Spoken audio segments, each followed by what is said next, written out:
Can you take professional photos with a phone? With a phone? Really? Hi and welcome to episode 72 of the Photography Explained podcast. I'm your host Rick, and in each episode I will try to explain one photographic thing to you in plain English in less than 10 minutes-ish, without the irrelevant details. What I tell you is based on my lifetime of photographic experience and not Google. Before I go on, if you have a question you would like me to answer, just go to photographyexplainedpodcast.com/start. Quite concerned that I still can't say photography explained first time, especially when I'm reading off the screen. Anyway, let's get into this. Here is what I like to call the answery bit. You can take professional photos with a phone. Lenses on phone cameras offer high quality image capture, which combined with the software built into phones enable you to take professional photos with your phone. To a point. There are, however, a number of limits on this, which I will explain. What do I mean by professional photos? Well, I mean photos that you sell that are of a high enough quality to be used by clients. And that's very subjective, but that's my take on it, and it's my podcast. These are photos that, before phone cameras evolved into what they are now, would have been taken on professional cameras. Yes, that's professional with me doing air quotes with my hands.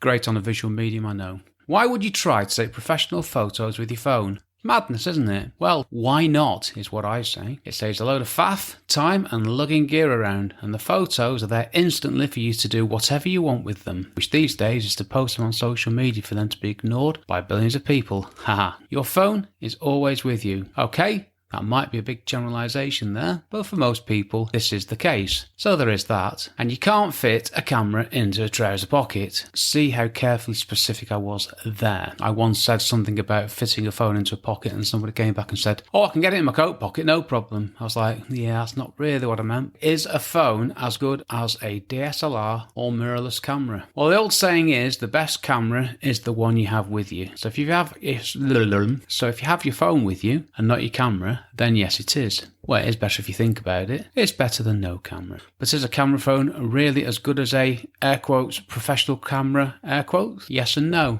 Okay, it can be, but with a phone, you are limited. What are we limited by then? Well, might not be the obvious first thing to say, but handling. My Canon 6D, it fits on my hand so naturally, and the things that I need are all in a logical place. I've used it for years and can pretty much operate it with my eyes closed. Well, apart from when I make the composition, that is, I haven't mastered the art of that yet. It's one to work on, isn't it? I hate the handling of my iPhone. I genuinely do. I mean, to start with, I've had to put it in a case as it's so smooth, there's nothing to hold on to. I'm quite sad really, because sometimes I experiment with thinking, can I use my phone without the case? So what I do is I'll just go a couple of hours at home and I just drop it left, right and centre. It's so smooth and slippery. So much for design, it's just ridiculous. I also find it awkward taking photos with my phone. I mean, sure, it's great for personal stuff, snaps and all that stuff, but not for taking lots of photos over the course of the day. And trust me, I tried it once and it became very unpleasant. Right, moving on, lenses. The lenses on phones are not to the same standard. Well, mainly because they're so small. How can they possibly be? Now I think about it, I think it's entirely unreasonable to even expect them to be as good as cameras, to be honest with you.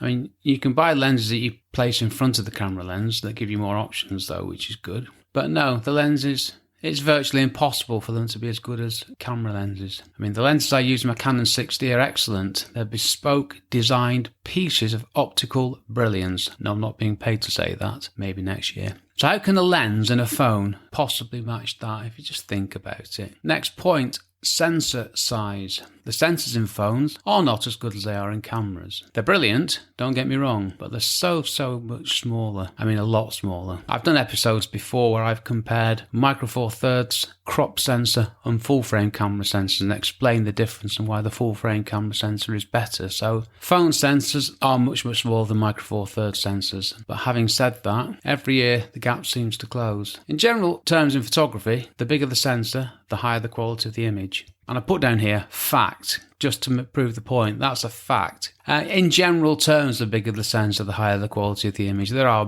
millions of variables, but that generally is the case. Noise. Yeah, noise is the stuff that you see in the shadows that makes photos look horrible. It's similar-ish to grain in film, and you get blotches or splotches of colour. Yep, nicely put, I know. Blotches or splotches. I must remember that one. This used to be a real problem, but again, it's getting less and less of an issue with each and every evolution of the technology. Technology. The technology gap. Every year the gap is closing, and the technology is evolving so quickly and so utterly impressively that there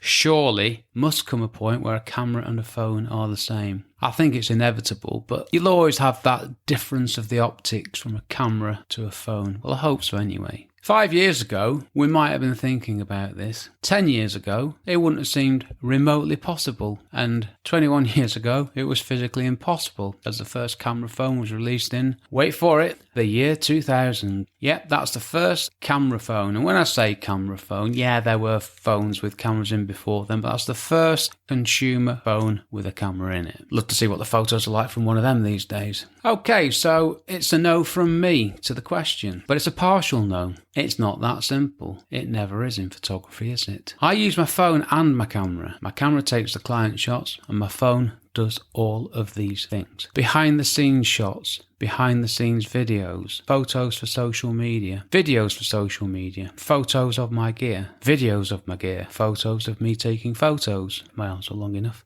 Videos of me taking photos, social media output, creation of images, graphics, etc. So there's a lot that it does. So on a professional shoot, hate using the term, but it still applies, doesn't it? I use my phone for all of those things, and my camera's just there taking photos. So next bullet point, hopefully, is what do I do? Well, I've just told you, I use both and respect the fact that my camera is a camera and my phone is a wonderful multi-use device. My phone's more like a Swiss Army knife and my camera is, well, it's a camera. And I'm happy with that. The talky bit. So that was a black and white bit. Hey, see what I did there? I like that. But does this really matter? Let's put some context to this. You can take great photos with a phone, certainly. You can take photos good enough to give to clients. And if you have a client who's happy with the photos that you take with an iPhone, fantastic. Sorry, other phones are available. Let's be honest here. If the photos look good enough to the person who's paying for them, they are good enough. And if you think about it, well, not if you think about it, it's something I need to tell you. I've never been asked by a client what camera I use to take photos with, nor what lens. So why should a client ask you if you took them with a phone or a camera? You see, that's that thing that we always forget is if the photos are good enough, nobody will know what you took them with, which is good, isn't it? So all that matters in theory, they, as in the photos, are good enough. I've never offered photos taken with a phone to a client myself, and I'm not thinking of doing this just yet, but it has got me thinking. I'm not going to lie to you. I don't think we're there yet, but it has got me thinking. If it was possible, if I could turn up on a shoot with just my phone, I mean, that would be amazing. That would be so cool. And then I just take the photos in Lightroom, and then when I get back to my computer, they're already there. Wonderful. But then again, reality kicks, and I remember some things. A photo looks fine on a small screen, might not look fine blown up, or once you've cropped a good way into a photo, which I do from time to time, so I appreciate and need the resolution my Canon 6D sensor gives me. With a phone, you do not have the same immediate control of the three elements of the exposure triangle, which are aperture, shutter, and ISO. I mean, a lot of the things I need to control when I'm taking photographs use these three things, whereas aperture and shutter, they're the important ones to me, mainly aperture. But with my phone, I don't even know if I can change the aperture. There's just a hole in the lens. I don't know how you change the ISO. I don't know how you change the shutter. You just take photos. And that's the plus side. You don't have to worry about that with a phone. You just take the photo and all this stuff's done for you. And I think that really is the future of photography. It's not all these dials and knobs and everything. Right, my one-line summary. You can take professional photos with a phone, but phones do not replace cameras. Not yet, not for me, but one day. Well, I said one day they will. One day they may. Or more likely, cameras will evolve into something smaller and more similar to how a phone works. Which is an idea. Oh no, I'll come on to that in a minute, sorry. I was doing so well there, wasn't I? Next episode. Episode 72, how to take better photos with a phone, explained in less than 10 minutes. Well, this is another logical thing for me to explain, following on nicely from this episode. And once again, another 3 ideas for future episodes have appeared during the creation of this episode, and one of them has given me an idea for something which I think is really good. I'm going weekly with the podcast. My blog is weekly, rickmcavoyphotography.com. I'm going weekly with the podcast, not twice a week. I'll let you know more about that, but in a few episodes' time, I'm going to be going from twice weekly to weekly. Just wanted to tell you now, having just made the decision. Okay, I'm done. Thank you for listening to my small but perfectly formed and hardly error-free podcast. To find out more about my podcast and do stuff to help me, check out photographyexplainedpodcast.com/start. This episode was brought to you by optimism and the enjoyment of creating stuff like this, really. No, really it is. I genuinely love doing this. It's great. I'm looking forward to going weekly because the quality will be there better than it is at the moment, which was something I was thinking about for a number of weeks. I'm going to stop there. I've been Rick McAvoy. Thanks again very much for listening to me and for giving me 10-ish minutes of your valuable time. And I'll see you on the next episode. Cheers from me, Rick.